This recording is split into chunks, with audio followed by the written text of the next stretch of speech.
In 1962, 13 children vanished from the Wexler Family Care Institute in Reno, Nevada, all within a span of 18 months. The official records listed them as runaways, transfer cases, or adoption successes. But beneath the Nevada desert, in unmarked graves scattered across 200 acres of barren land, lay the truth that state officials, local law enforcement, and the Wexler family themselves had buried for decades.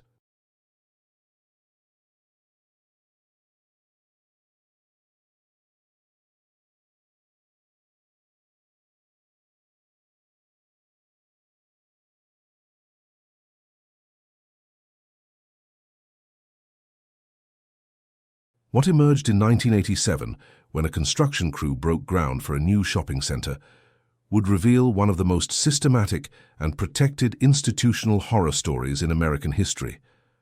A story that powerful people had every reason to keep silent, and that survivors had been too terrified to tell.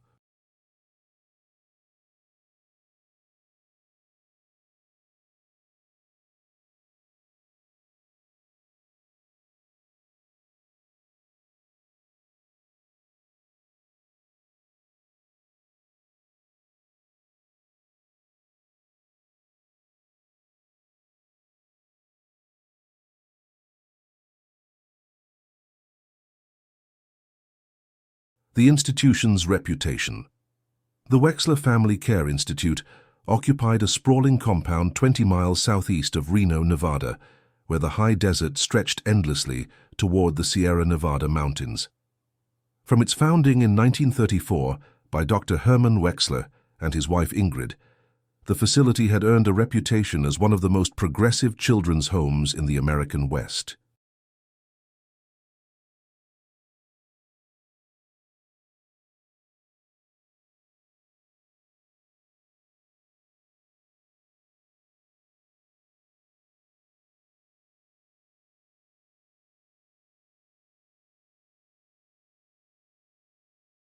The imposing main building, constructed of local granite and timber, housed administrative offices, dining halls and dormitories for up to 70 children at any given time. Surrounding structures included workshops, classrooms, a medical clinic, and the chapel where Dr. Wexler delivered weekly sermons about moral rectitude and family values. Dr.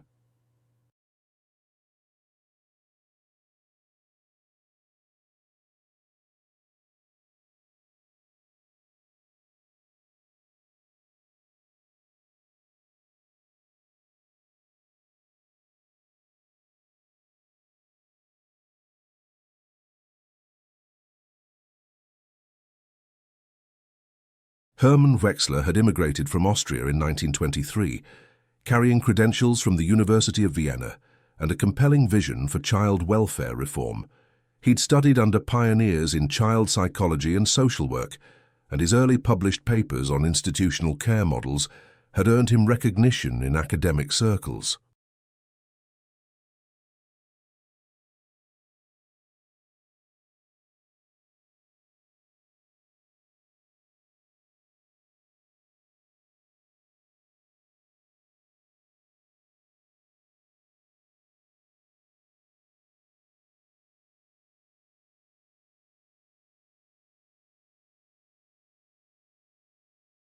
When he established the institute with a substantial inheritance from his wife's family mining fortune, he positioned it as a revolutionary alternative to the overcrowded, underfunded orphanages that dominated American child welfare.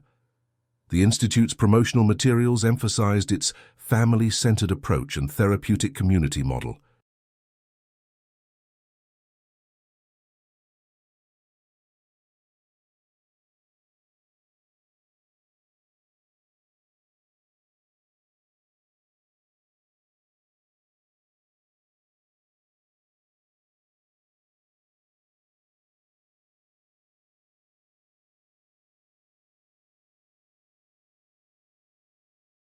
Unlike traditional orphanages, which warehoused children in large dormitories, the Wexler facility organized residents into smaller family units of 8 to 10 children, each supervised by house parents who lived on site.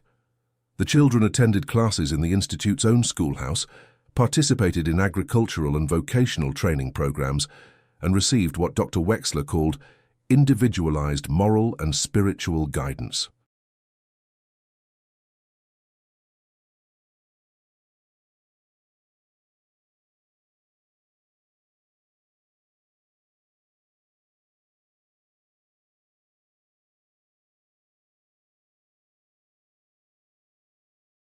By the 1940s, the Institute had achieved remarkable success in placing children with adoptive families across the western United States.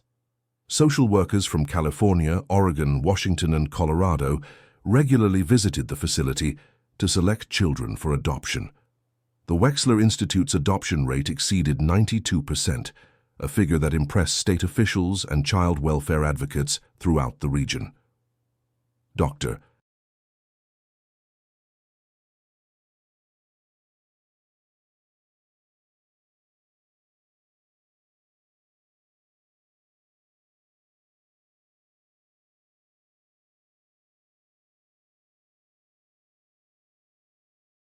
Wexler's annual reports to the Nevada Department of Social Services consistently highlighted the Institute's achievements: high adoption rates, low recidivism among former residents, and glowing testimonials from adoptive families. The Institute's reputation for excellence extended beyond its adoption programs. Dr. Wexler had established partnerships with the University of Nevada to conduct research on child development and institutional care.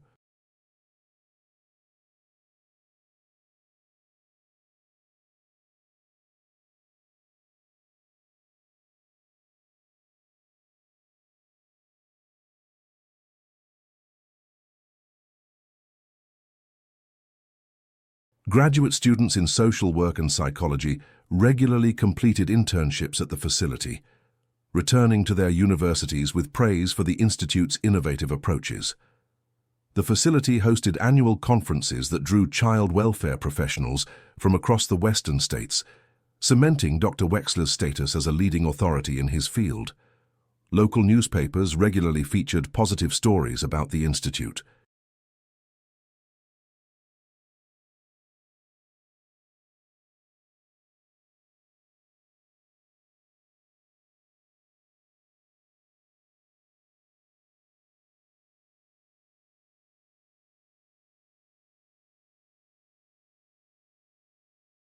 The Reno Gazette-Journal published annual features highlighting the facility's success stories, former residents who had gone on to college, military service, or successful careers. The articles consistently emphasized the Institute's role in transforming troubled children into productive citizens. Dr.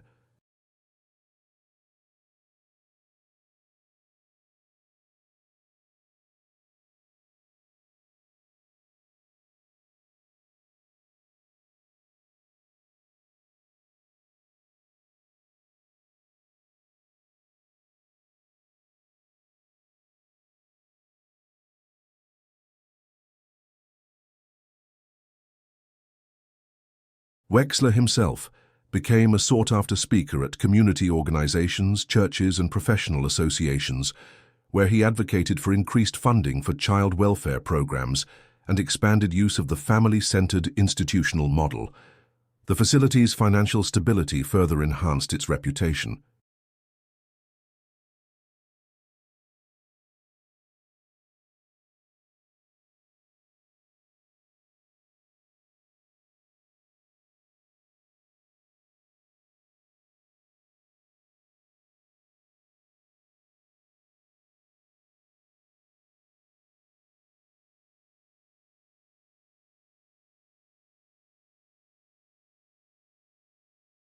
Unlike many child welfare institutions that struggled with chronic underfunding, the Wexler Institute maintained substantial endowments and received generous donations from wealthy benefactors throughout the region.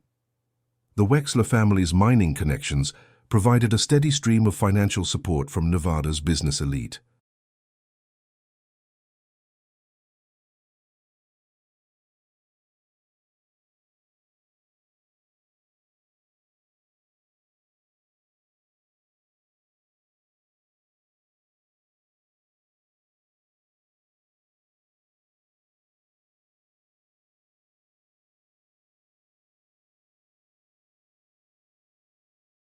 The Institute's annual fundraising galas in Reno and Las Vegas attracted prominent politicians, business leaders, and entertainers. These events regularly raised tens of thousands of dollars while generating positive publicity for the facility and its mission. State officials consistently praised the Institute in their annual reports to the Nevada legislature.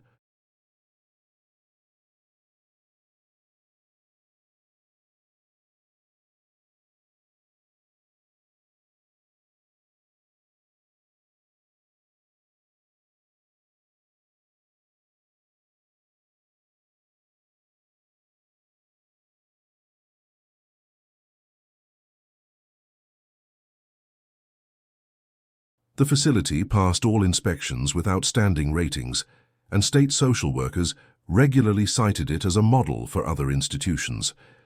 Dr. Wexler served on multiple state committees and advisory boards, where his expertise shaped policy decisions affecting child welfare throughout Nevada. His recommendations carried significant weight in legislative hearings and budget deliberations.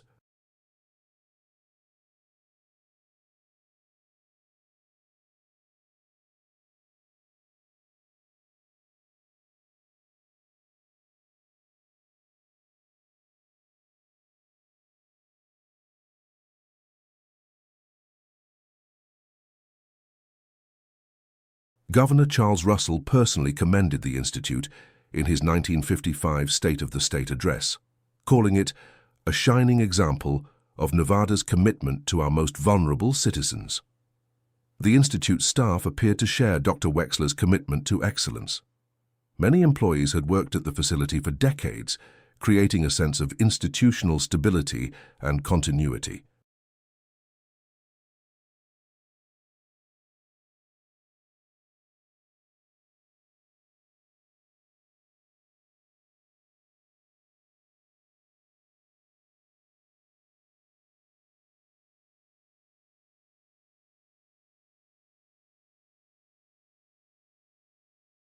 The house parents, typically married couples with backgrounds in education or social work, were carefully selected and extensively trained in the Institute's methods. John Thompson and his wife Mary, who supervised the Blue Ridge family unit for 15 years, were featured in professional journals as exemplars of the house parent model.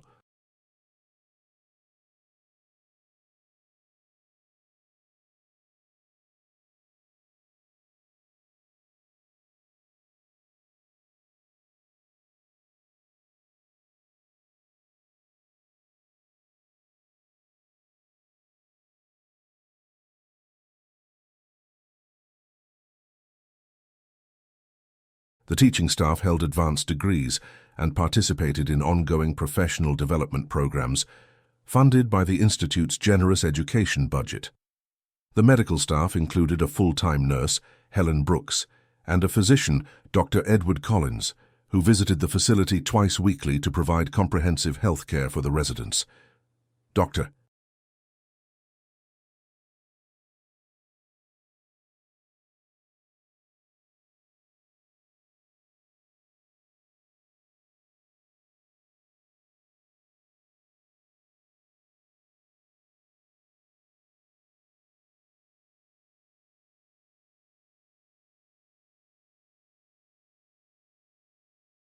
Collins, a respected pediatrician who also served on the Reno City Council, regularly praised the Institute's commitment to children's health and development.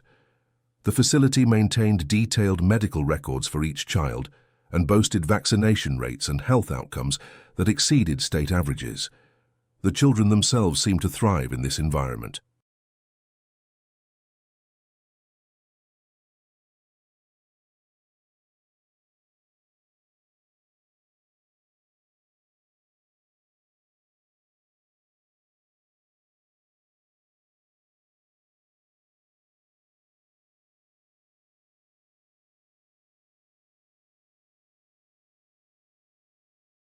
Visitors consistently reported seeing well-dressed, well-behaved children who appeared healthy and happy. The facility's academic programs produced graduates who performed well on standardized tests and frequently earned scholarships to their education. Robert Anderson, who graduated from the Institute in 1958, received a full scholarship to the University of Nevada and later became a successful attorney in San Francisco.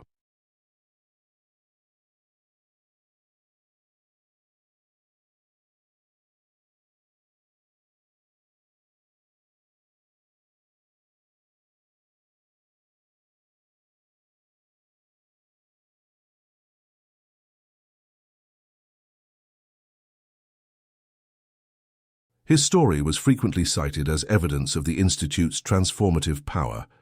The vocational training programs equipped older residents with marketable skills in agriculture, mechanics, and domestic arts. The Institute's dairy operation, managed by groundskeeper Raymond Elliott with help from older boys, supplied milk to several Reno restaurants and generated additional revenue for the facility.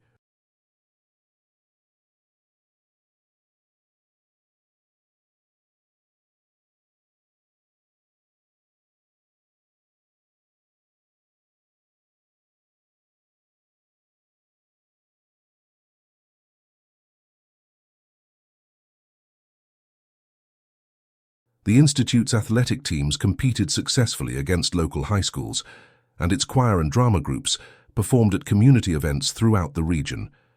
The annual Christmas pageant became a beloved Reno tradition, drawing hundreds of spectators who marveled at the children's talent and poise. Religious and civic leaders consistently endorsed the Institute's mission and methods.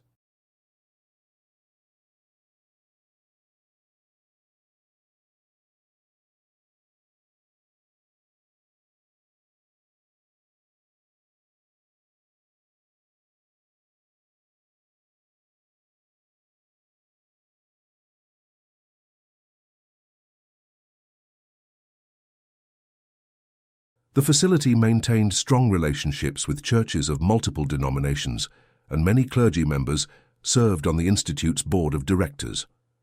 Reverend James Franklin of First Presbyterian Church praised Dr. Wexler's commitment to Christian values and moral education.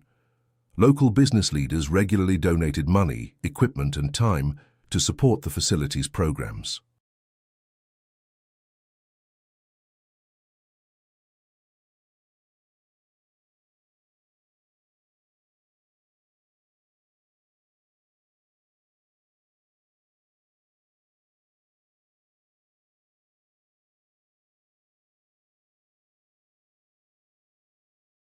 Mining magnate Charles Baker donated the equipment for the Institute's machine shop, while rancher William Harris provided livestock for the agricultural program. The Institute's reputation for producing young adults of strong moral character made it a favorite charity among Nevada's social and political elite. Senator George Mitchell regularly visited the facility and often brought distinguished guests to observe the Institute's programs.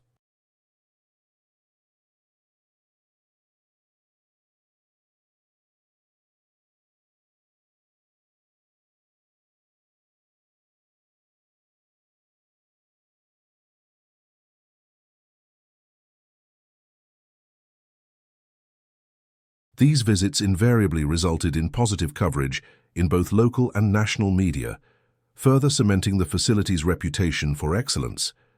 Throughout the 1950s and early 1960s, the Wexler Family Care Institute stood as a shining example of what institutional childcare could achieve. Its success seemed to validate Dr. Wexler's progressive vision and his family-centered approach to child welfare.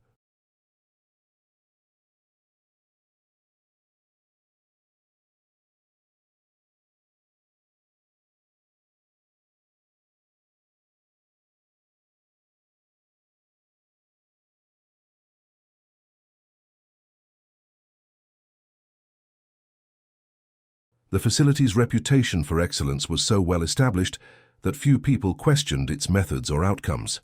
State officials, social workers, and the general public all accepted the Institute's success stories at face value, trusting that Dr. Wexler's expertise and the facility's impressive track record guaranteed that the children in its care were receiving the best possible treatment.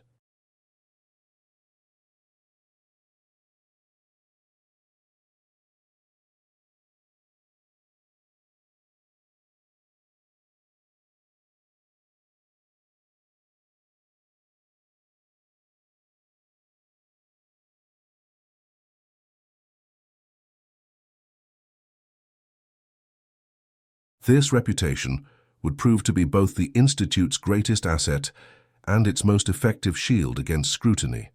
The trust and respect that Dr. Wexler had cultivated over nearly 3 decades would make it almost impossible for anyone to believe that something terrible was happening behind the facility's well-maintained facade.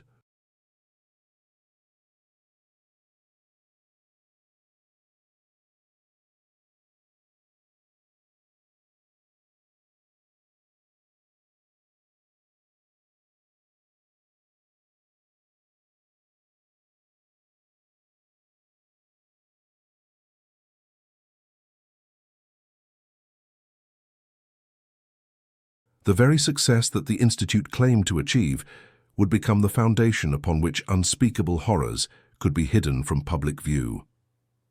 Ignored signs. The first documented concerns about the Wexler Family Care Institute appeared in a confidential memo dated March 15, 1961, written by Nevada Department of Social Services caseworker Dorothy Hughes.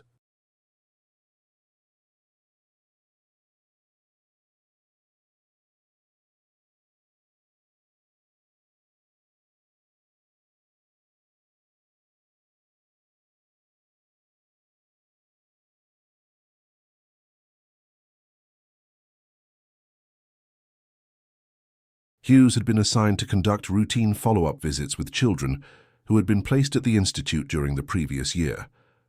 Her memo, discovered decades later in a box of archived state documents, noted several irregularities that troubled her, but which she felt unable to pursue further, given the Institute's sterling reputation and Dr. Wexler's political connections.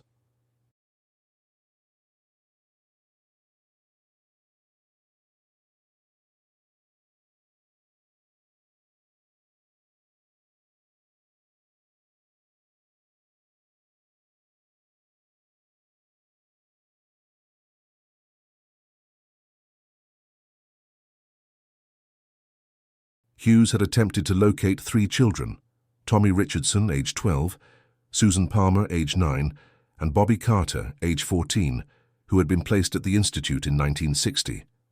According to the Institute's records, all 3 had been successfully adopted by families in California. However, when Hughes contacted the adoption agencies listed in the files, she discovered that none of them had any record of placing these children.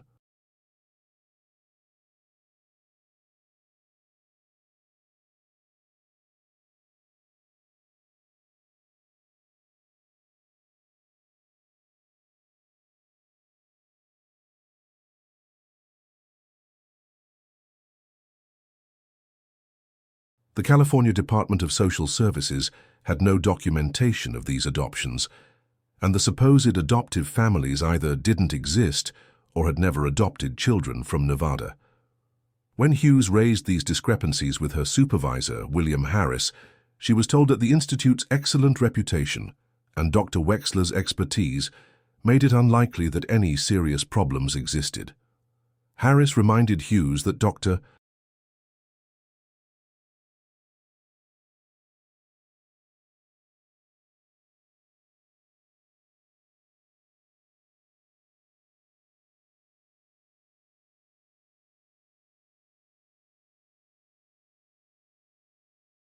Wexler served on the state's Child Welfare Advisory Committee and had personally reviewed the department's policies and procedures. He suggested that the missing records were probably the result of clerical errors or communication problems between agencies. Harris advised Hughes to focus her limited time and resources on facilities with known problems rather than pursuing what he characterized as administrative glitches at Nevada's most.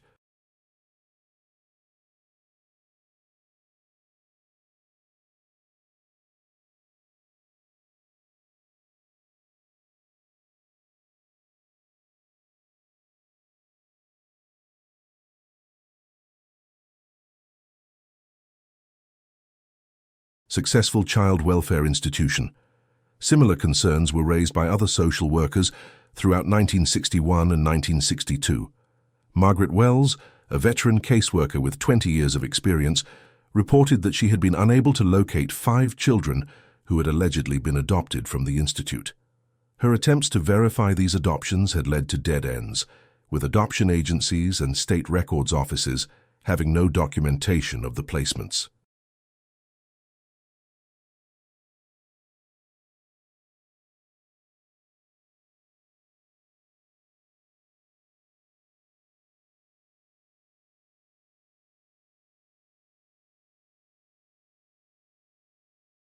Wells noted in her files that Dr. Wexler had become increasingly defensive when questioned about specific adoption placements, claiming that confidentiality requirements prevented him from providing detailed information.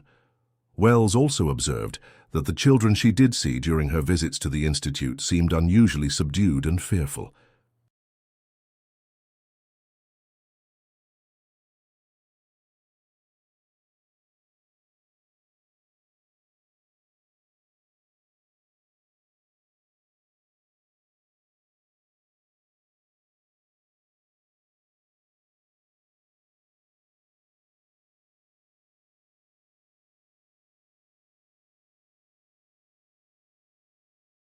Unlike residents of other facilities, who typically displayed normal childhood curiosity and energy, the Wexler children appeared almost robotically obedient. When she attempted to speak privately with individual children, staff members always insisted on being present, claiming that institute policies required supervision of all interactions with visitors.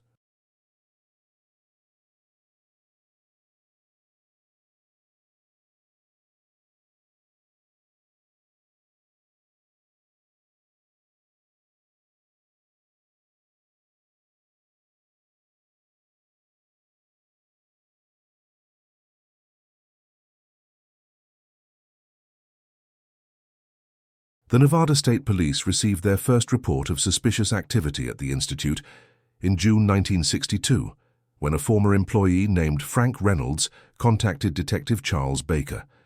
Reynolds had worked as a groundskeeper at the facility for 3 years before being dismissed in May 1962 for what Dr. Wexler termed inappropriate conduct and failure to maintain professional boundaries.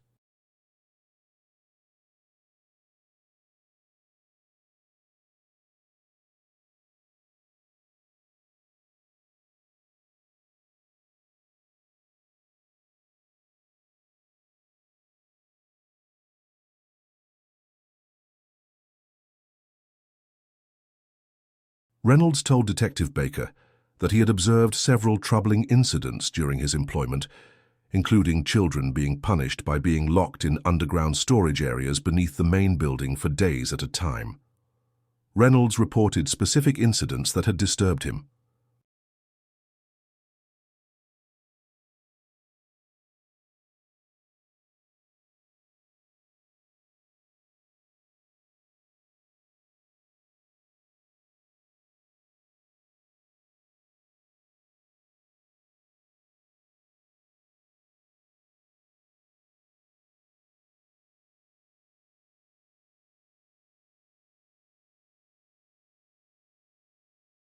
He had seen a 12-year-old boy named Albert Fisher being dragged into the basement by house parents Edward Collins and Marie Douglas, screaming and begging not to be taken underground.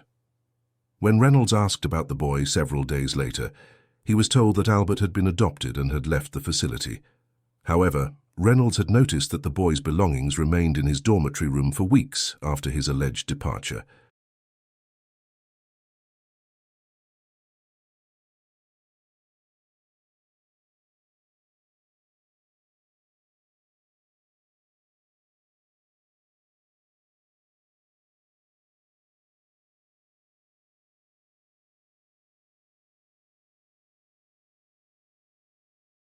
Reynolds also described witnessing Dr. Wexler and other staff members loading what appeared to be heavy bundles wrapped in sheets into a truck late at night.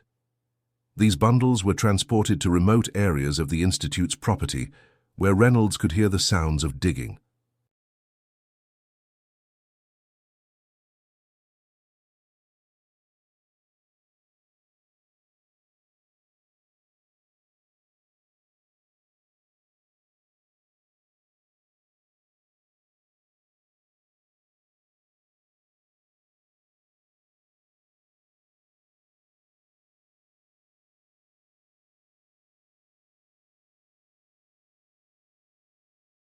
When he attempted to investigate these areas during daylight hours, he found recently disturbed earth and was warned by other staff members to stay away from those sections of the property.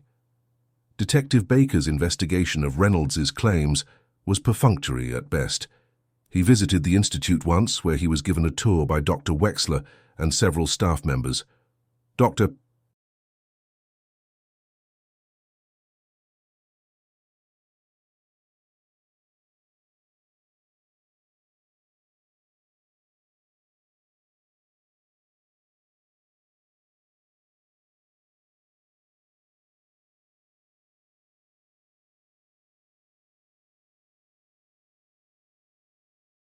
Wexler explained that Reynolds had been dismissed for alcohol problems and had made threats against the facility when he was fired. He suggested that Reynolds' accusations were motivated by resentment and should not be taken seriously. Dr. Wexler also pointed out that the institute had never had any problems with state inspections and maintained excellent relationships with adoption agencies throughout the region.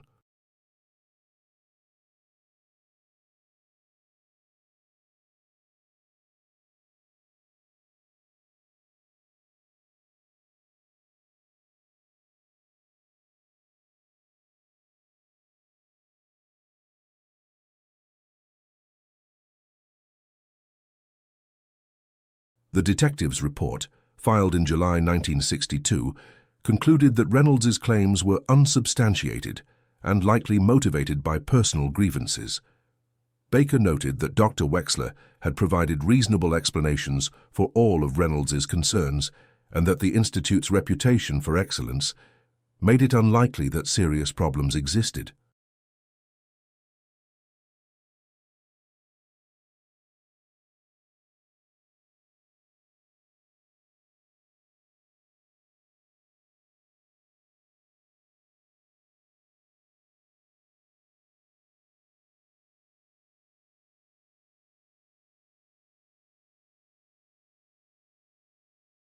The case was closed without further investigation, and Reynolds was warned that making false accusations against respected institutions could result in criminal charges.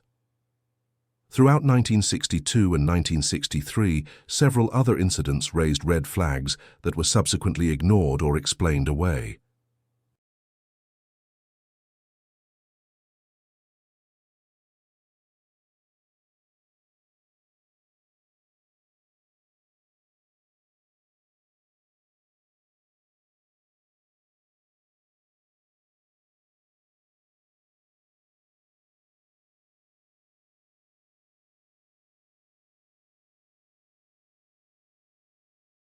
A delivery driver named Joseph Carter reported to local police that he had heard children screaming from the basement of the main building during several of his visits to the facility. The screams were particularly disturbing because they seemed to go on for hours, sometimes accompanied by what sounded like adult voices, giving instructions or commands. When questioned, Dr.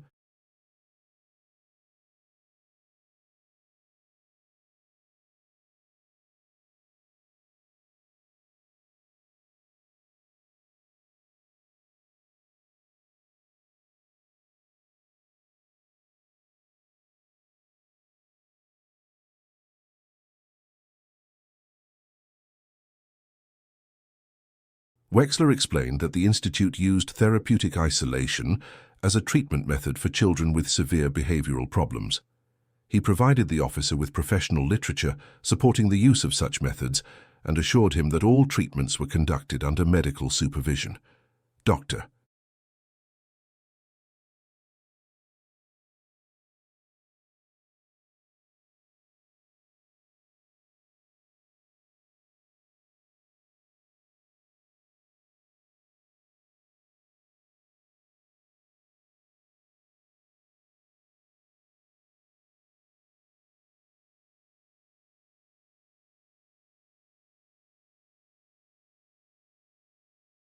Wexler noted that many of the children at the Institute had come from severely abusive backgrounds and required intensive therapeutic intervention to overcome their trauma.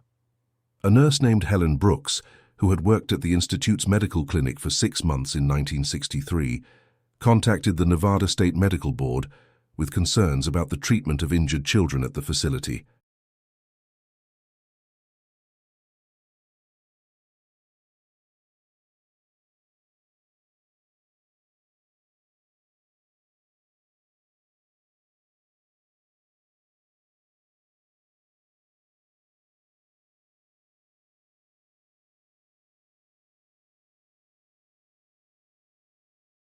Brooks reported that she had treated several children for injuries that seemed inconsistent with their reported causes.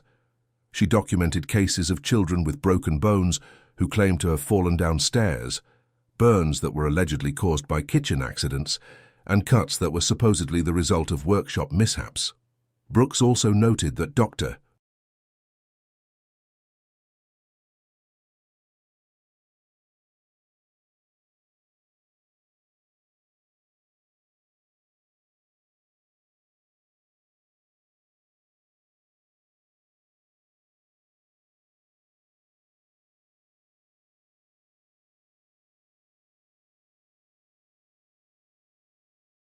Wexler had instructed her to falsify medical records in several cases, claiming that accurate documentation would create unnecessary complications with state inspectors. She was told to record injuries as minor when they were actually severe, and to attribute obvious signs of abuse to accidents or self-inflicted wounds.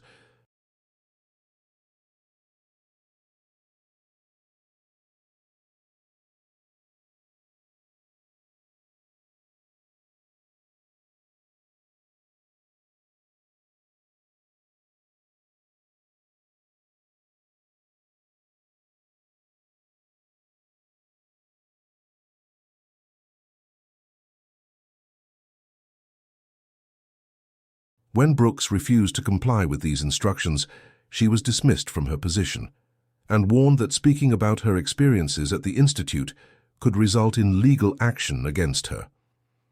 The medical board's investigation of Brooks's complaints was conducted by Dr. Walter Green, who had served on the Institute's board of directors for 5 years.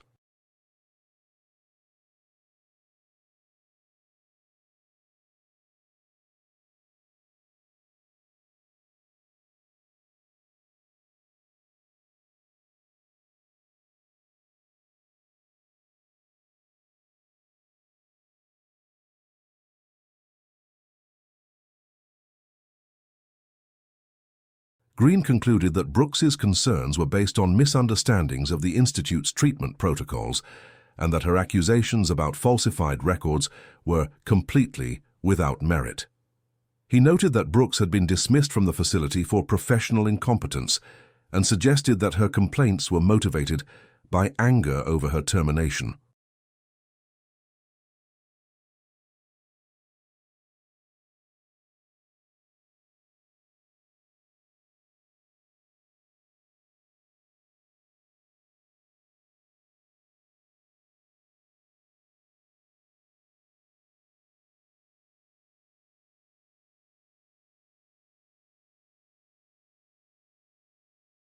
Local residents near the Institute also reported suspicious activities during this period. Several ranchers whose property bordered the Institute's land reported seeing Institute vehicles driving to remote areas of the property at night, often accompanied by the sounds of digging.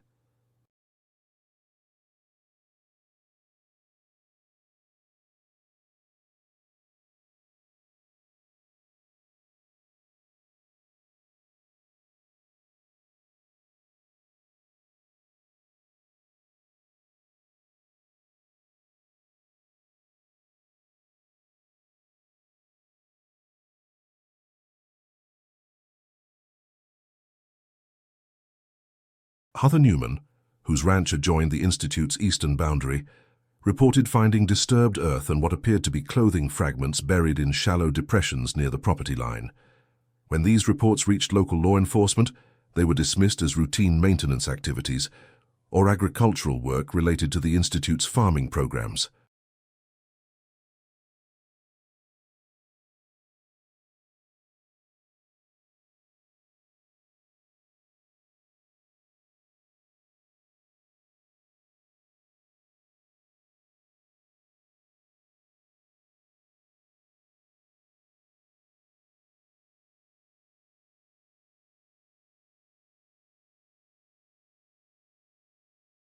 Sheriff Harold Price explained that the institute maintained extensive agricultural operations and that night work was common during certain seasons. He noted that the facility's farming programs were an important part of its educational mission and that any activities on institute property were legitimate and properly supervised.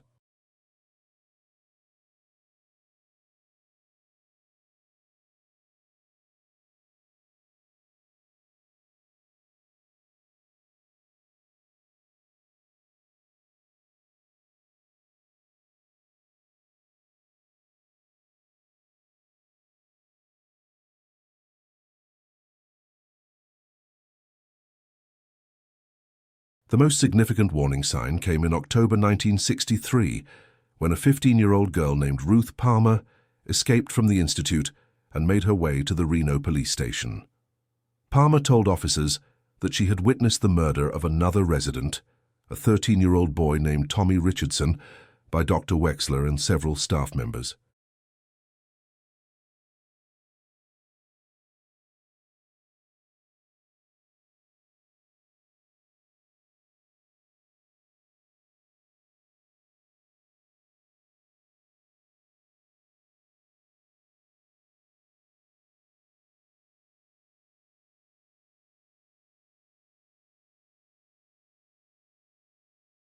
She claimed that Richardson had been killed because he had tried to escape from the facility and had threatened to report the abuse he had witnessed to state authorities. Alma provided detailed and consistent testimony about conditions at the institute. She described underground chambers where children were tortured and killed, systematic abuse by staff members, and a climate of terror that kept the surviving children silent.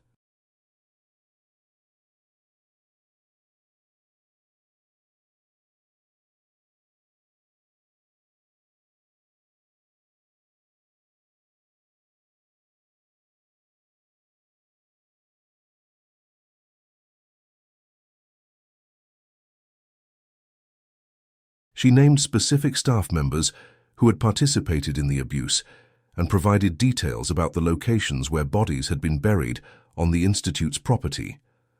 Alma's statement was taken by Detective Eugene Hoffman, who had recently been assigned to the department's juvenile division.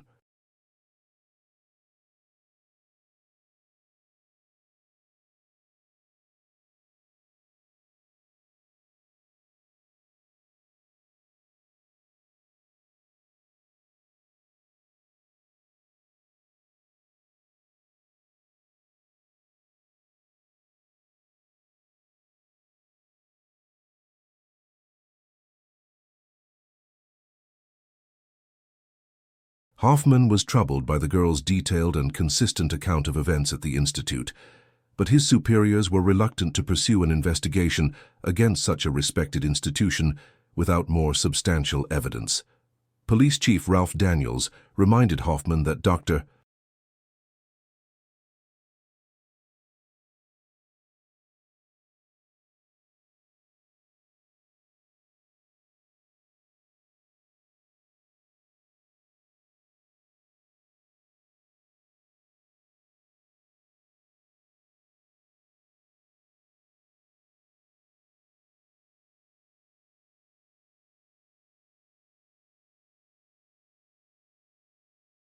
Wexler was a prominent citizen who had contributed significantly to the community, and that making false accusations against him could damage the department's reputation. Alma was returned to the institute the following day, where Dr. Wexler explained that she suffered from severe psychological problems and had a history of making false accusations against authority figures.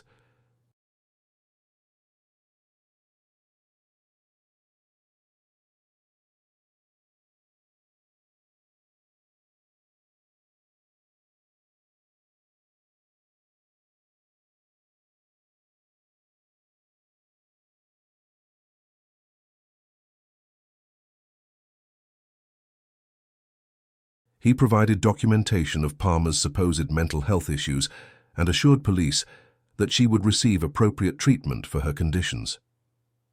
Dr. Wexler expressed concern that Palmer's false accusations could damage the institute's reputation and harm the other children in its care. 3 days after Palmer's return to the institute, she was found dead in her dormitory room.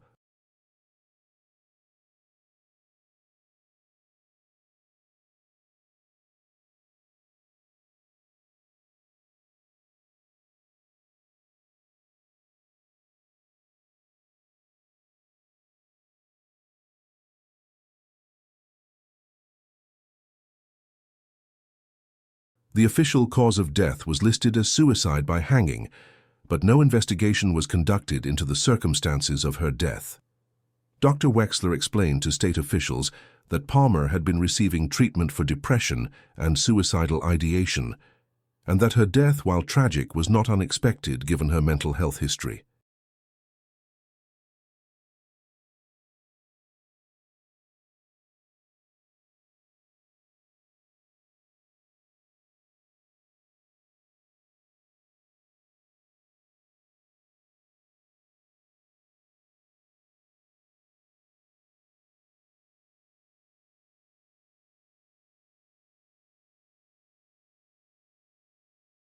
The case was closed without further inquiry, and Palmer's body was buried in the institute's private cemetery without notification to any relatives.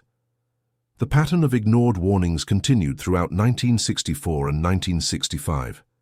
Additional social workers reported difficulties in locating children who had allegedly been adopted from the institute.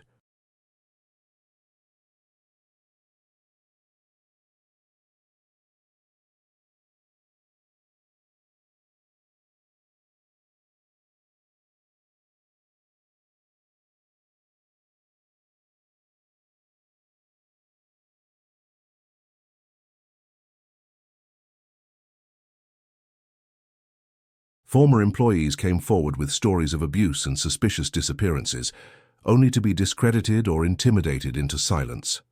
Local residents continued to report strange activities on the institute's property, but their concerns were dismissed by authorities who trusted Dr. Wexler's explanations more than the evidence of their own eyes.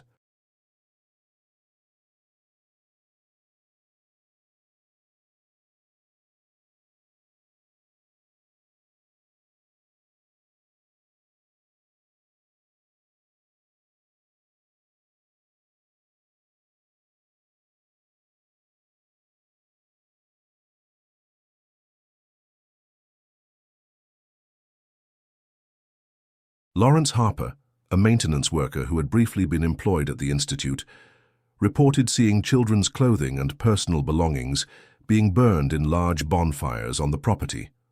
When he asked about these activities, he was told that the items belonged to children who had been adopted, and that burning unwanted possessions was more sanitary than donating them.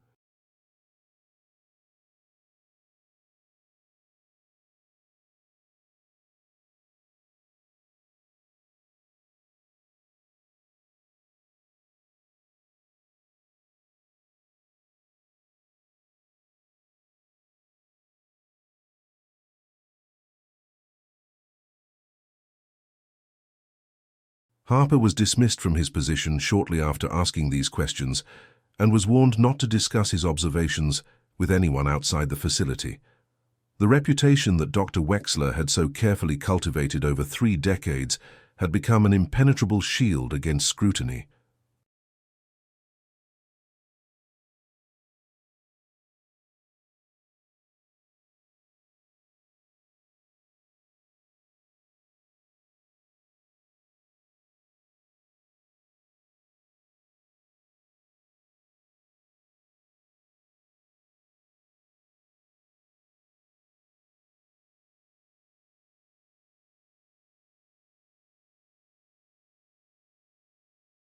State officials, law enforcement, and community leaders found it easier to dismiss troubling reports than to confront the possibility that Nevada's most successful child welfare institution was harboring dark secrets.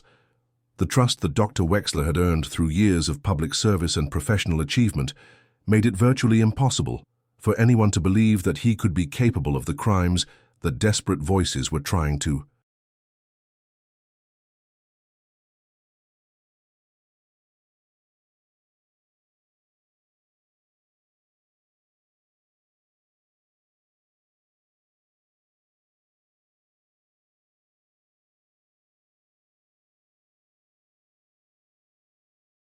S'expose. Horror uncovered. The truth about the Wexler Family Care Institute began to emerge on a cold February morning in 1987, when a construction crew preparing to build a shopping center on the former institute property made a discovery that would shock the nation. The facility had been closed in 1975, following Dr. Wexler's death and the family's decision to liquidate the property.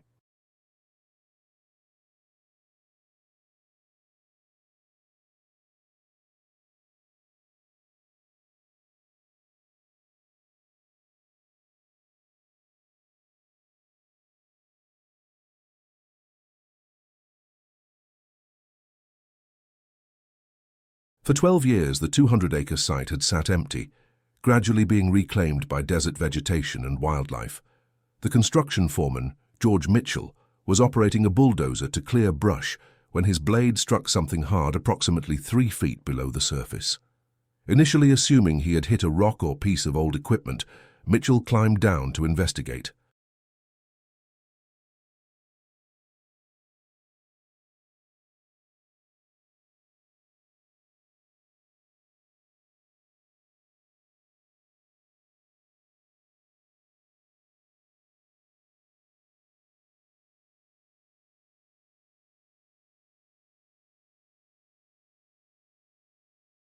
What he found instead was a small human skull, obviously that of a child, along with fragments of rotted clothing and what appeared to be restraints made of rope and metal wire.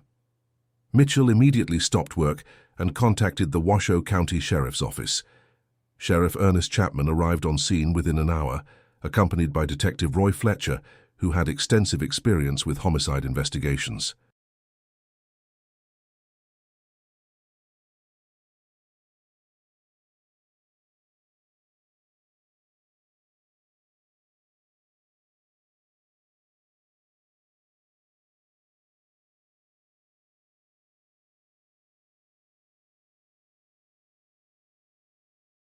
The initial examination of the site revealed additional bone fragments and clothing remnants scattered across a wide area, suggesting that this was not an isolated burial, but part of a larger pattern.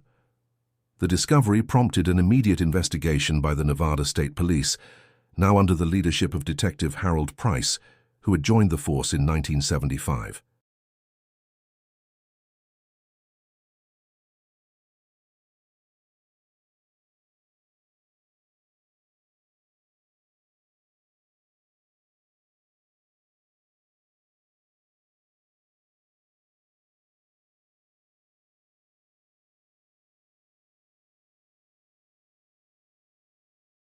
Price assembled a team of forensic investigators and anthropologists from the University of Nevada to conduct a systematic excavation of the site. Dr. Samuel Warren, a forensic anthropologist with experience in mass grave investigations, was brought in to oversee the scientific aspects of the excavation.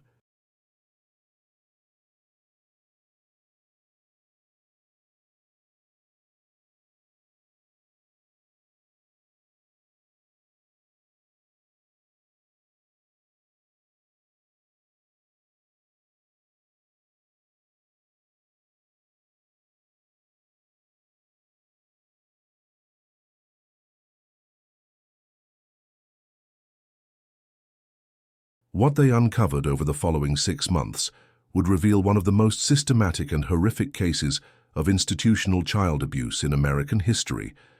The excavation ultimately revealed the remains of 31 children buried in unmarked graves across the property. The victims ranged in age from 7 to 16, with most being between 10 and 14 years old.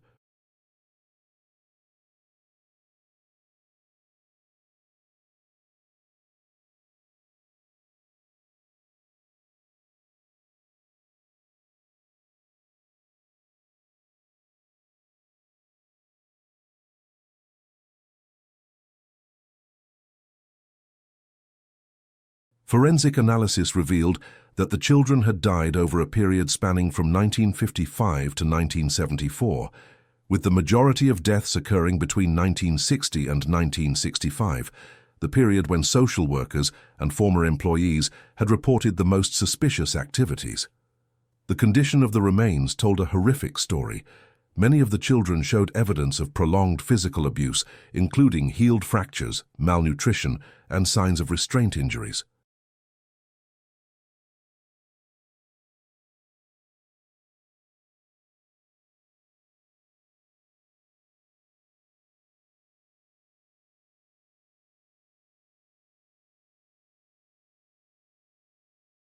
Several victims had been subjected to what forensic pathologists described as systematic torture, with evidence of repeated injuries inflicted over extended periods.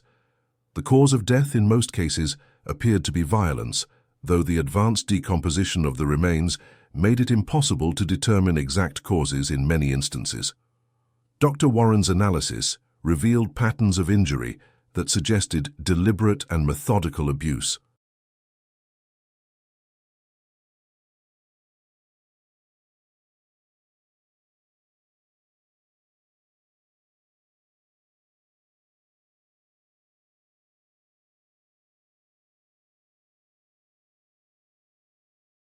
Multiple victims showed evidence of having been restrained for extended periods, with rope burns and metal abrasions on their wrists and ankles.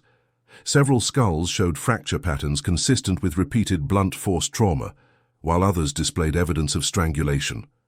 The systematic nature of the injuries suggested that the abuse had been carried out according to some organized plan rather than random violence.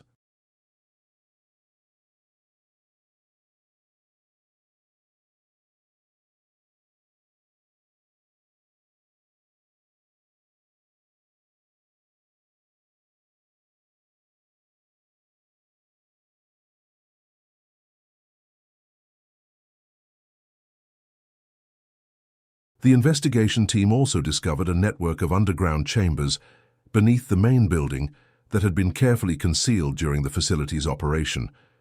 These chambers, accessible through a hidden entrance in the building's basement, contained evidence of prolonged confinement and abuse. The walls showed scratch marks from fingernails, and the floors were stained with what forensic analysis confirmed to be human blood.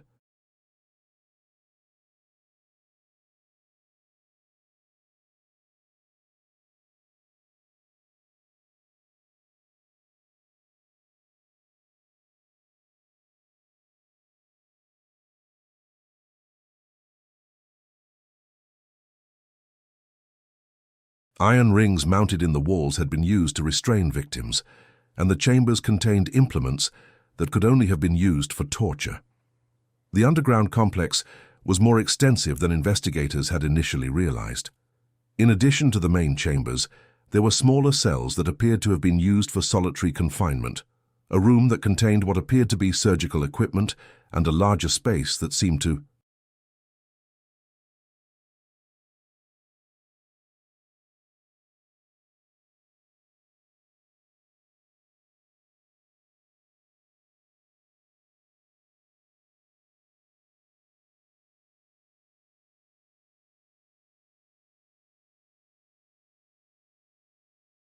have been used for group activities. The systematic nature of the facility suggested that the abuse had been carefully planned and organized rather than the result of individual acts of violence. The breakthrough in understanding the full scope of the horror came when investigators discovered a hidden safe in Dr. Wexler's private office. The safe, which had been overlooked during the facility's closure, contained detailed records that Dr.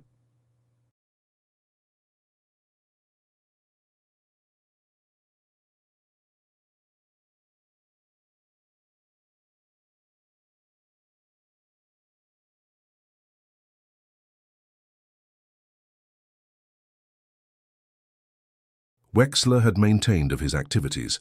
These records, written in a mixture of English and German, documented years of systematic abuse, torture, and murder of children in his care.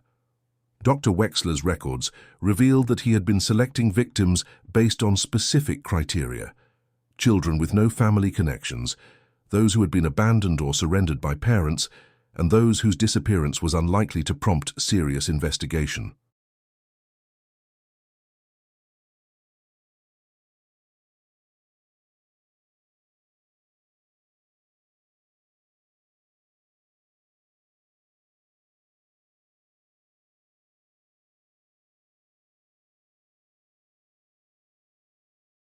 He had developed an elaborate system for explaining these children's absences, creating false adoption records, and maintaining correspondence with fictional adoptive families to satisfy any inquiries from state officials. The records also revealed that Dr. Wexler had not acted alone.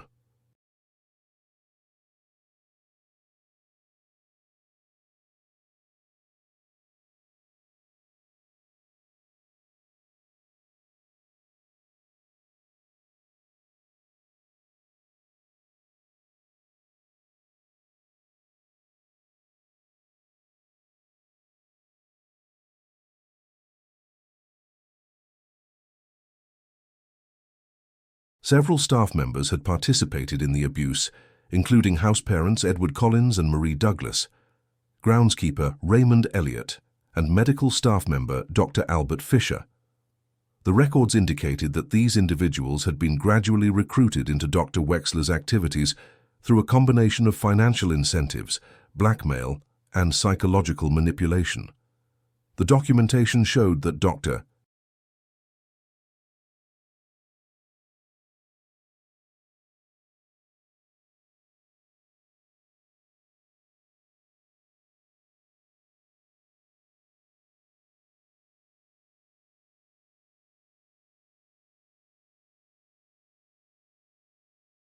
Wexler had used his position as a respected child welfare expert to develop techniques for breaking children's spirits and ensuring their compliance. His methods included prolonged isolation, deliberate malnutrition, systematic humiliation, and the use of other children as instruments of punishment. The records described how Dr.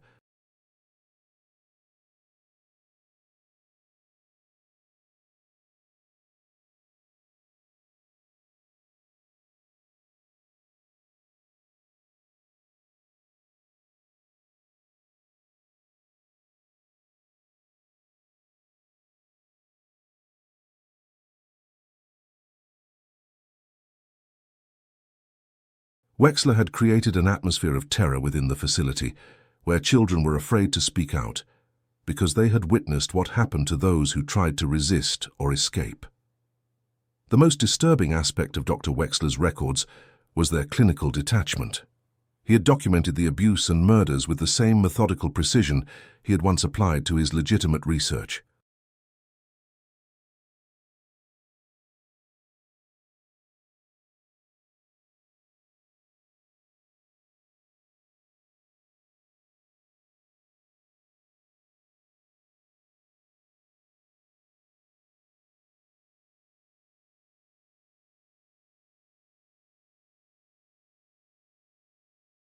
The records included detailed descriptions of torture methods, analysis of victims' psychological responses, and evaluations of the effectiveness of different techniques for maintaining control over the children.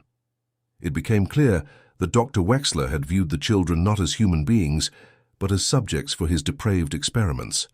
The records also revealed how Dr.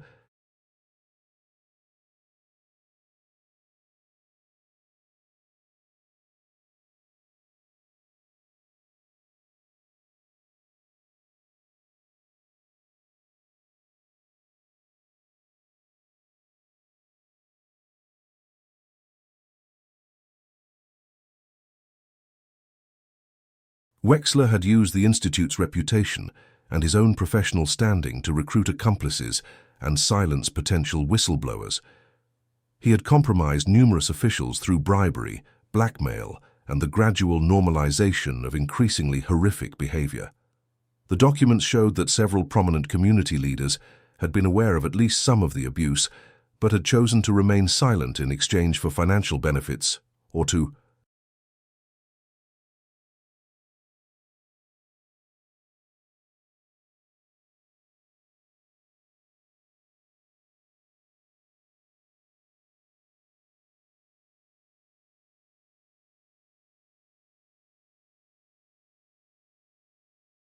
protect their own reputations. The investigation also revealed how Dr. Wexler had managed to maintain his public reputation while conducting these activities. He had carefully compartmentalized the facility's operations, ensuring that visiting social workers, state inspectors, and other officials only saw areas and children that he had prepared for their visits.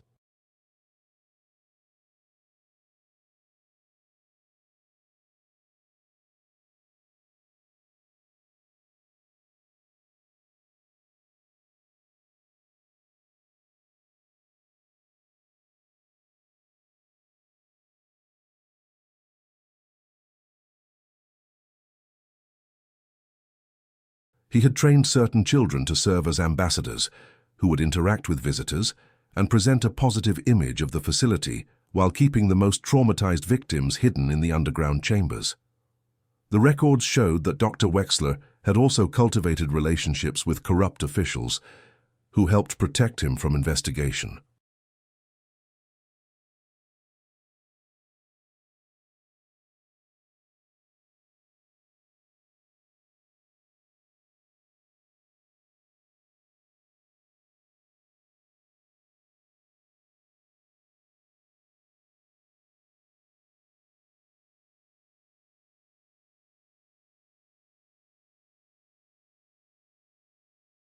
Several state social workers and local law enforcement officers had received regular payments in exchange for their cooperation in dismissing complaints and avoiding thorough investigations. These officials had been instrumental in ensuring that warning signs were ignored and that potential whistleblowers were discredited. As news of the discovery spread, survivors of the Wexler Institute began to come forward with their own testimonies.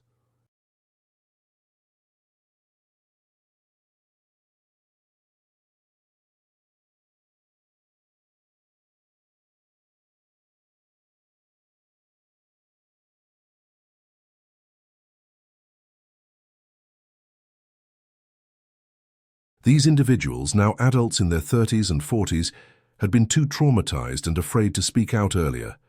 Their accounts confirmed and expanded upon the evidence found in Dr. Wexler's records, revealing additional details about the systematic abuse and the psychological techniques used to ensure the children's silence.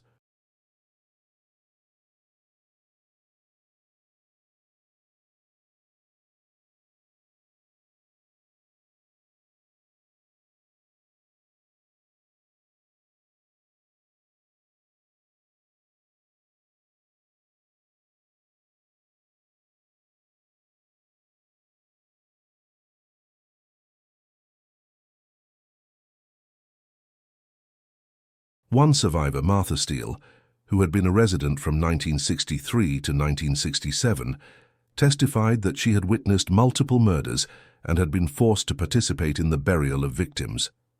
She described how Dr. Wexler had used the threat of death to keep the surviving children compliant, regularly showing them the bodies of children who had tried to escape or report the abuse.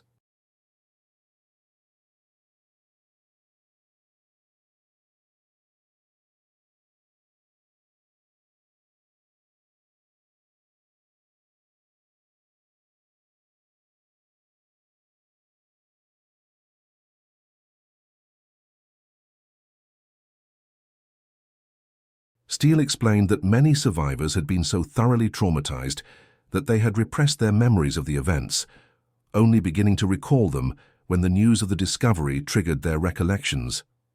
Another survivor, Carl Bennett, who had lived at the facility from 1961 to 1965, provided detailed testimony about the underground chambers and the torture methods used there.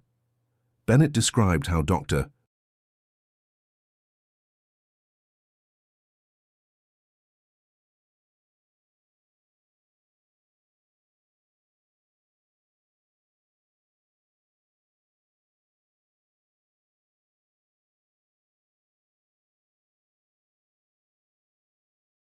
Wexler had gradually escalated the abuse, starting with psychological manipulation and minor physical punishments before progressing to more severe forms of torture and eventually murder.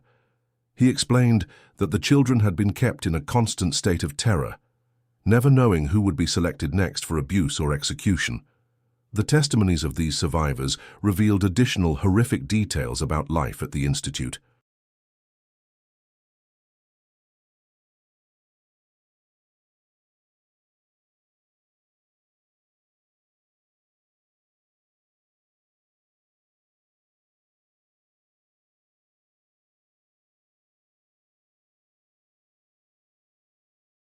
They described forced participation in abuse of other children, systematic starvation as a control method, and elaborate psychological manipulation designed to break the children's will to resist or escape. Several survivors reported that they had been told their families were dead or had abandoned them, leaving them completely dependent on their abusers for survival.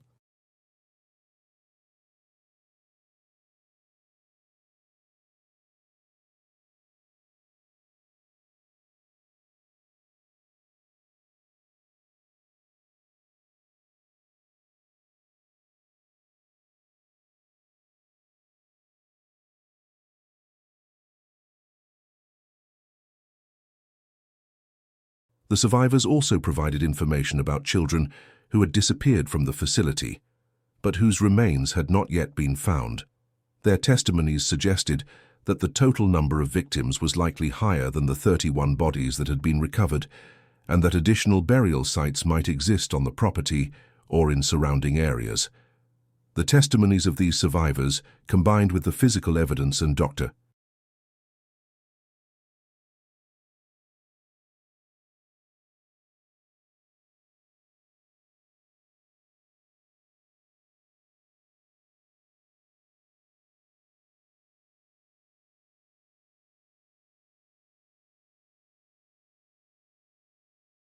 Wexler's own records painted a picture of institutional horror that shocked even experienced investigators. The Wexler Family Care Institute had not been a progressive child welfare facility, but rather a carefully constructed facade that had concealed decades of systematic abuse, torture, and murder. And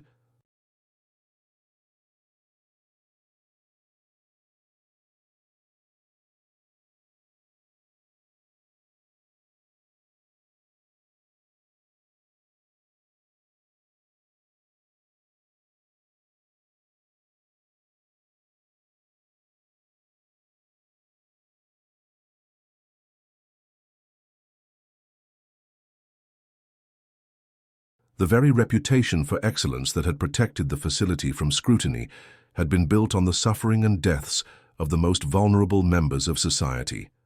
Legacy and silence. The investigation into the Wexler Family Care Institute should have been a watershed moment in American child welfare history. The evidence was overwhelming, the crimes were horrific, and the victims deserved justice.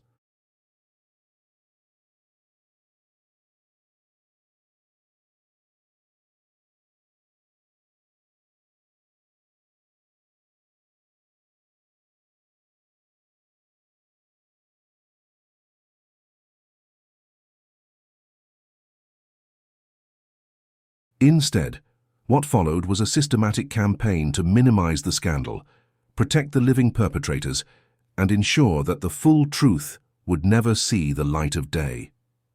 The first sign of the coming cover-up appeared within weeks of the discovery. Dr. Albert Fisher, who had been identified in Wexler's records as a key participant in the abuse, was found dead in his Reno home on March 15, 1987, just 3 weeks after the investigation began.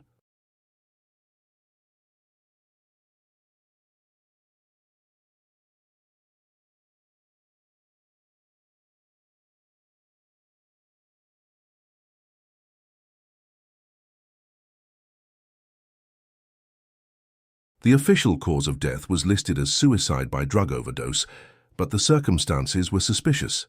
Fisher had been scheduled to testify before a grand jury the following day, and his death conveniently eliminated the possibility of learning details about the medical aspects of the abuse and the network of professionals who had been involved. The death of Edward Collins followed 2 months later.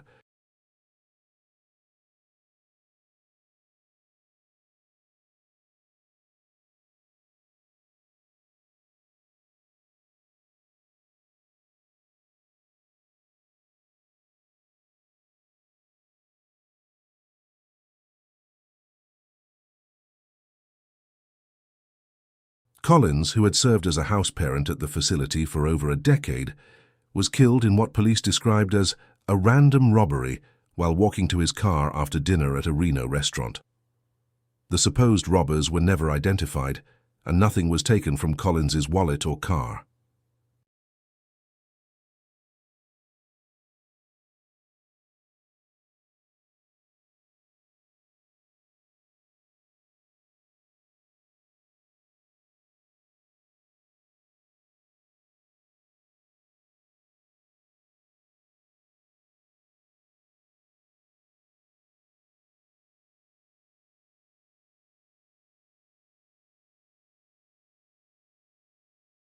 His death occurred just 3 days before he was scheduled to provide testimony about the facility's operations and the other staff members who had participated in the abuse. Marie Douglas, another house parent named in Dr. Wexler's records, died in what appeared to be a household accident just 6 weeks after Collins's murder. Douglas allegedly fell down the stairs in her apartment, suffering fatal head injuries.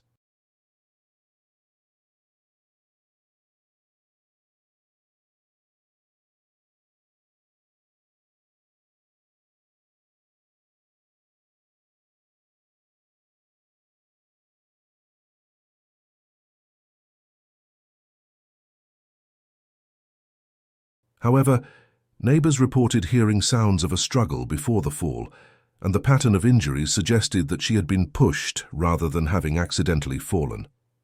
The investigation into her death was perfunctory, and the case was quickly closed as an accidental death. As the investigation progressed, survivors who had initially come forward to testify began to recant their stories or disappear entirely.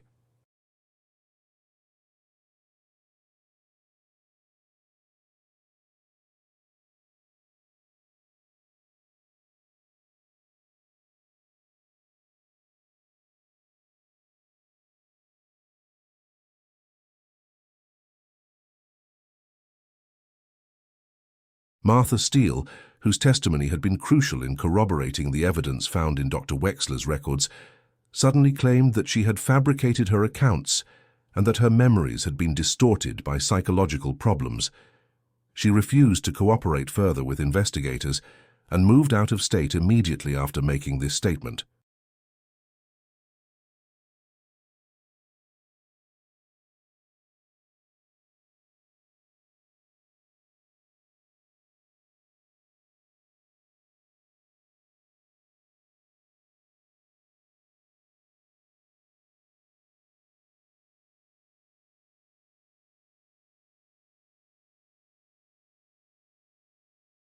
Other survivors reported being threatened or harassed by unknown individuals who warned them against continuing to cooperate with the investigation.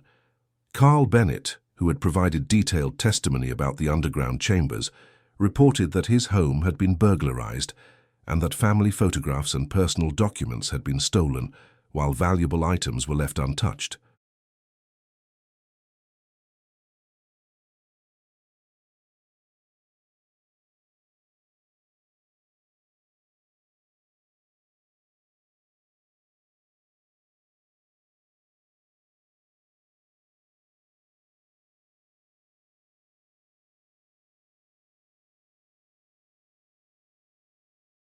Several survivors received anonymous phone calls warning them that their safety depended on their silence about their experiences at the Institute. The threats against survivors escalated as the investigation continued. Ethel Simmons, who had provided testimony about witnessing murders at the facility, was involved in a suspicious car accident that left her hospitalized with severe injuries.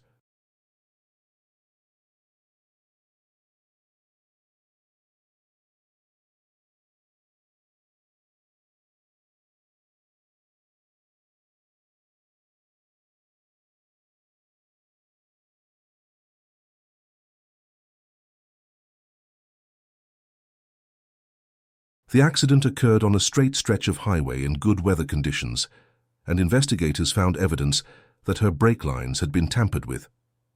However, the investigation into the sabotage was never completed, and Simmons refused to provide any further testimony after her recovery. The physical evidence began to disappear as well. Key documents from Dr.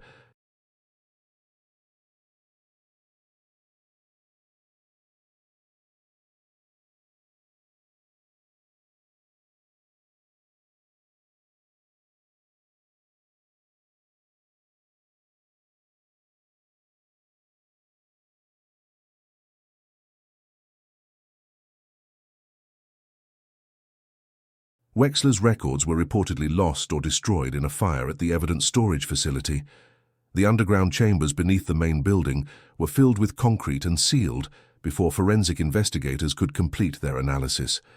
Official explanations cited structural safety concerns and budget constraints, but the timing suggested a deliberate effort to eliminate evidence.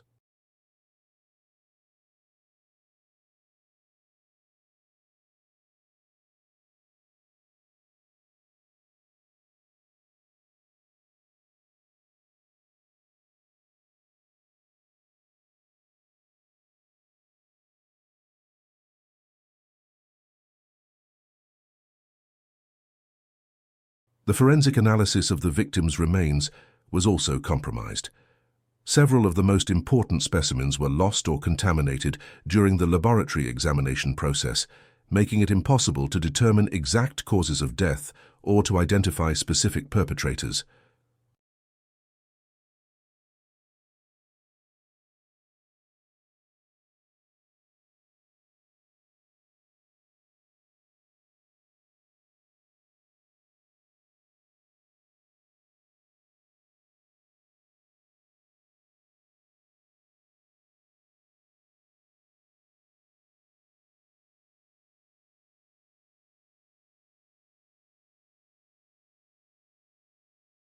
The forensic reports that were completed were heavily redacted before being released to the public, with key findings classified as confidential for reasons of ongoing investigation. Dr. Samuel Warren, who had been leading the forensic investigation, was removed from the case after he refused to modify his findings to minimize the evidence of systematic abuse.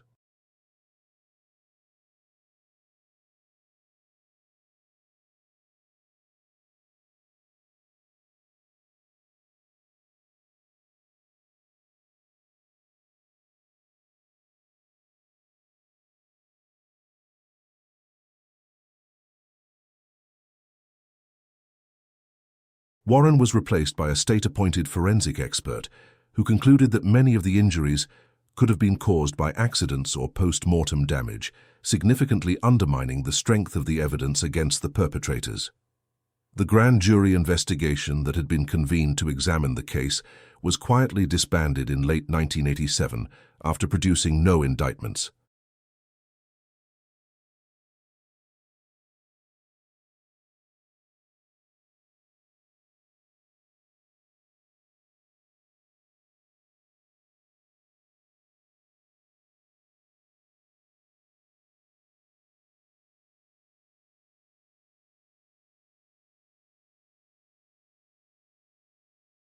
The official explanation was that the deaths of key witnesses and the deterioration of physical evidence had made it impossible to build prosecutable cases against the surviving perpetrators.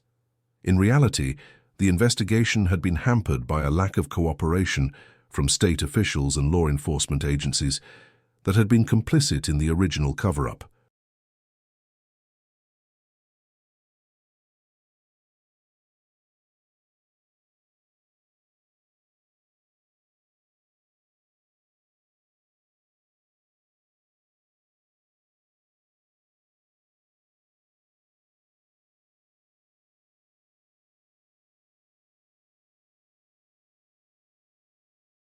The grand jury proceedings had been marked by unusual secrecy and procedural irregularities. Potential witnesses were discouraged from testifying, evidence was excluded on technical grounds, and prosecutors seemed reluctant to pursue indictments even when evidence was available. Several grand jurors later complained that they had been pressured to avoid finding sufficient evidence to support criminal charges.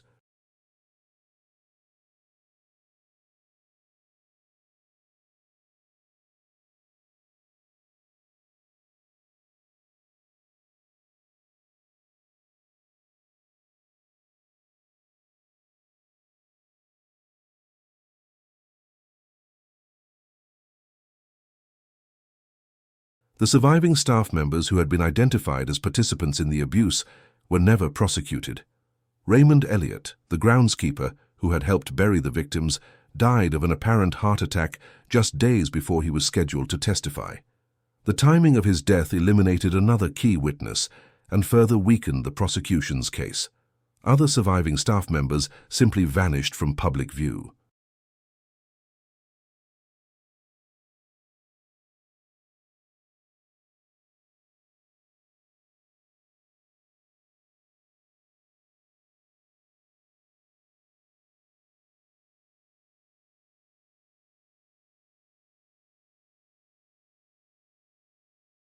They were quietly relocated to other states with new identities, protected by the same networks that had enabled their crimes decades earlier.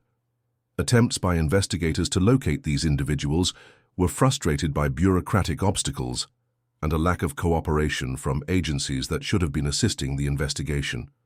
The families of the victims were systematically excluded from the investigation and legal proceedings.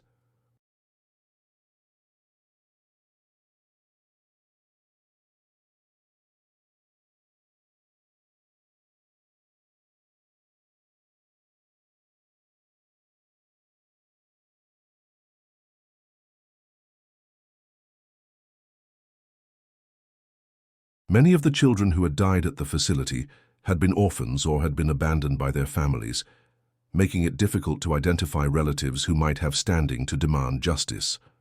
The few families that were located were offered small financial settlements in exchange for signing non-disclosure agreements that prevented them from speaking publicly about the case.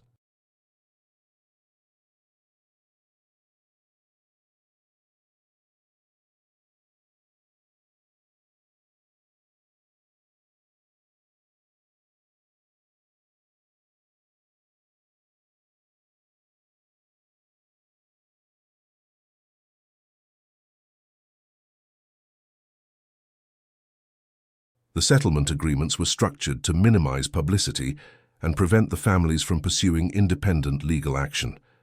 The amounts offered were modest, barely covering the legal expenses that the families had incurred, but the agreements included clauses that would have required the families to pay substantial penalties if they violated the confidentiality provisions.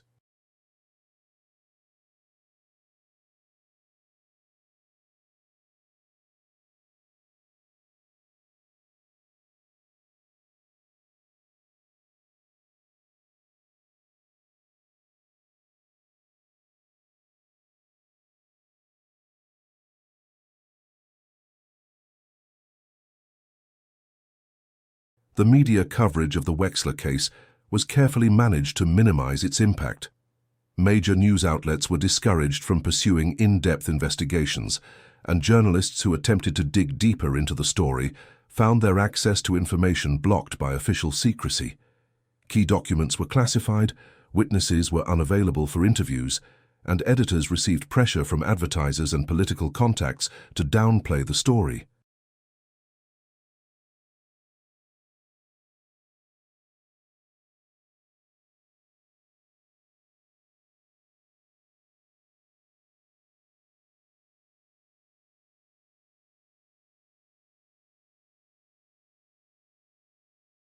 The few articles that were published focused on the sensational aspects of the discovery, rather than the systematic failures that had allowed the crimes for decades. The story was gradually relegated to the back pages of newspapers and eventually disappeared from public attention altogether.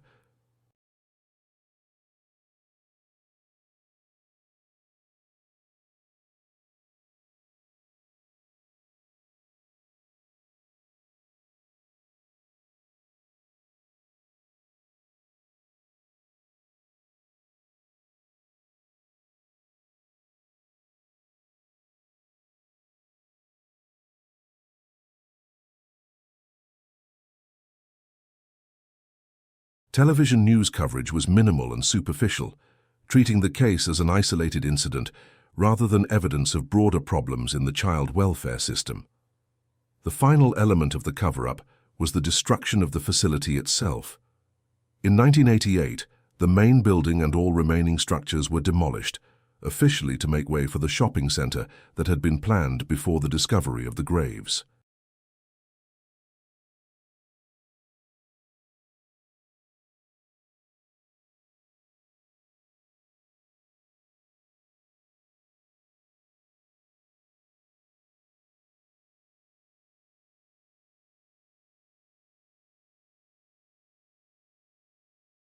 The demolition was carried out by a company with connections to state officials, and the rubble was transported to an undisclosed location. Any remaining evidence that might have been hidden in the buildings was permanently destroyed. The demolition was conducted with unusual haste and secrecy, workers were required to sign confidentiality agreements, and the site was closely guarded during the demolition process.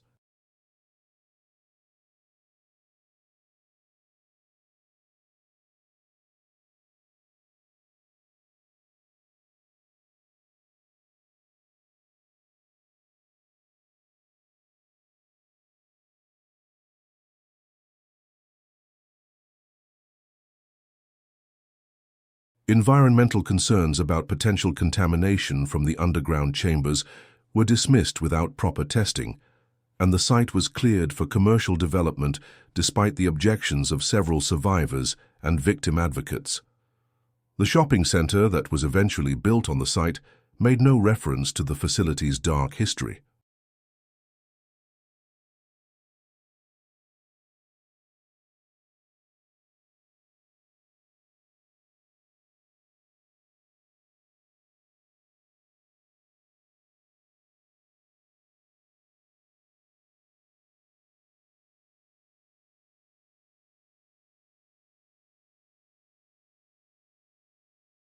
A small memorial plaque was installed in the parking lot, but it provided only vague references to children who died at this location without mentioning the circumstances of their deaths or the systematic nature of the crimes. The plaque was removed within 2 years after complaints from business owners who felt it was bad for commerce. The survivors of the Wexler Institute were left to cope with their trauma in isolation.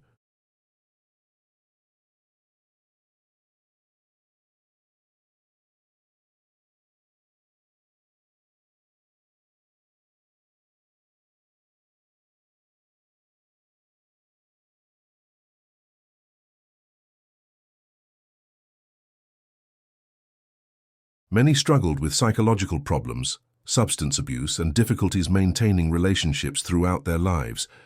The lack of official acknowledgement of their suffering and the failure to prosecute their abusers compounded their trauma and made it difficult for them to find peace or closure.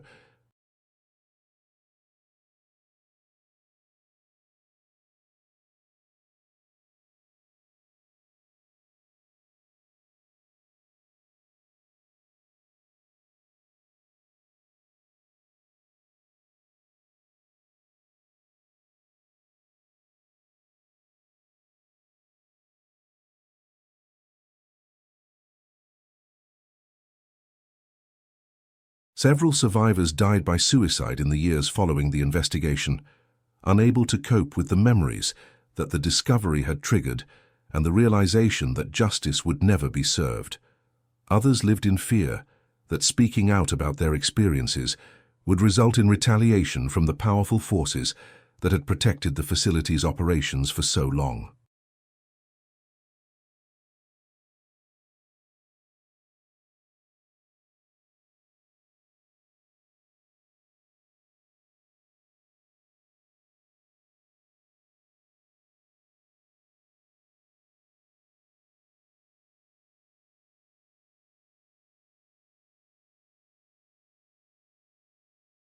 Catherine Burke, one of the survivors who had provided testimony during the investigation, was found dead in her apartment in 1992. The official cause of death was listed as a drug overdose, but friends and family insisted that she had been clean for years and had been working to build a new life.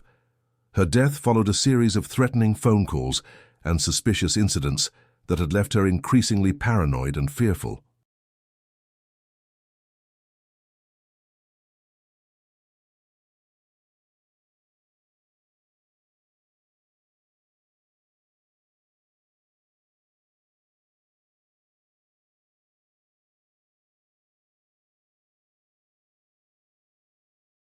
The case files from the investigation were sealed and classified, supposedly for reasons of ongoing investigation and protection of victim privacy. In reality, the classification was designed to prevent researchers, journalists, and advocacy groups from accessing information that might embarrass powerful individuals or reveal the extent of official complicity in the crimes.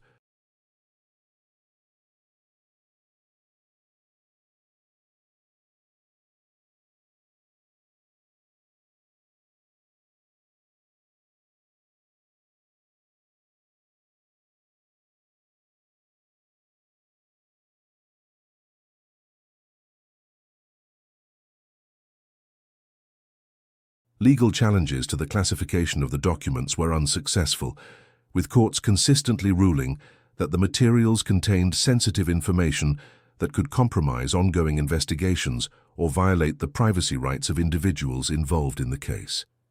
These rulings were made despite the fact that the investigation had been officially closed and no prosecutions were pending.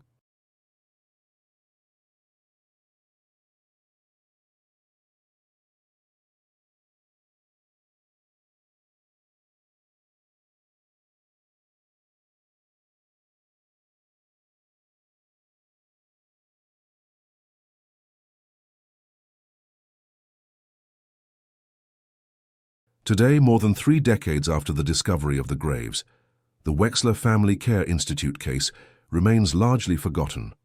The shopping center that was built on the site continues to operate, and most of its customers have no idea of the horrors that occurred beneath their feet.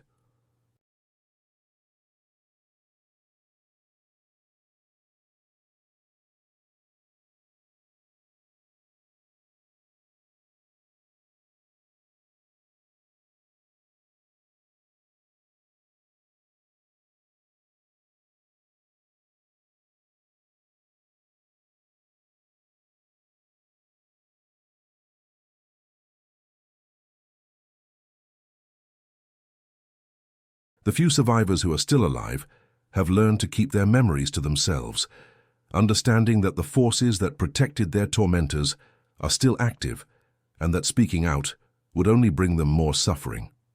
The case serves as a stark reminder of how institutional reputations can be used to shield the most heinous crimes from public scrutiny.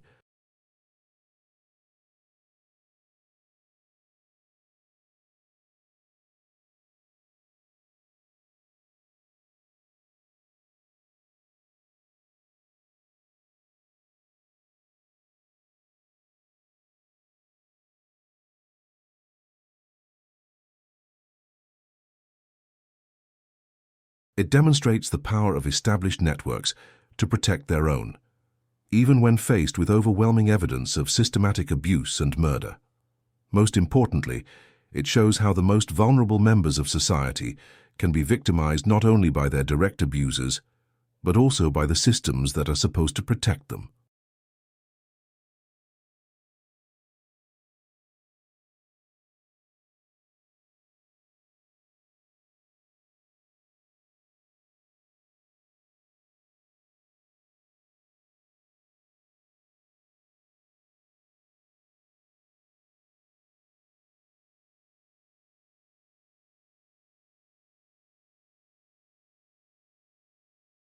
The children who died at the Wexler Family Care Institute were failed by every institution that should have safeguarded them: the state agencies that placed them there, the officials who ignored warning signs, the law enforcement officers who dismissed complaints, and the legal system that ultimately refused to seek justice for their murders.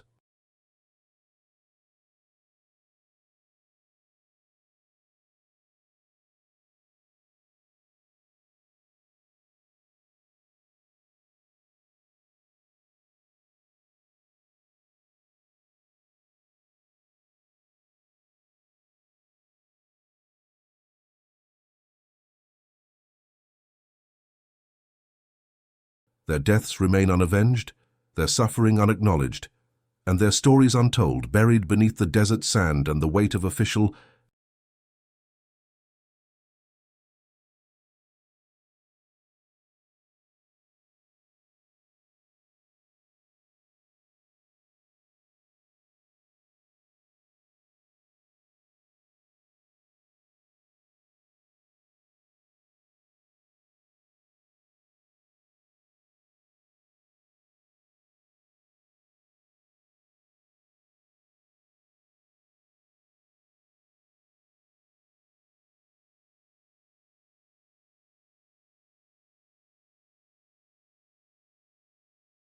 silence.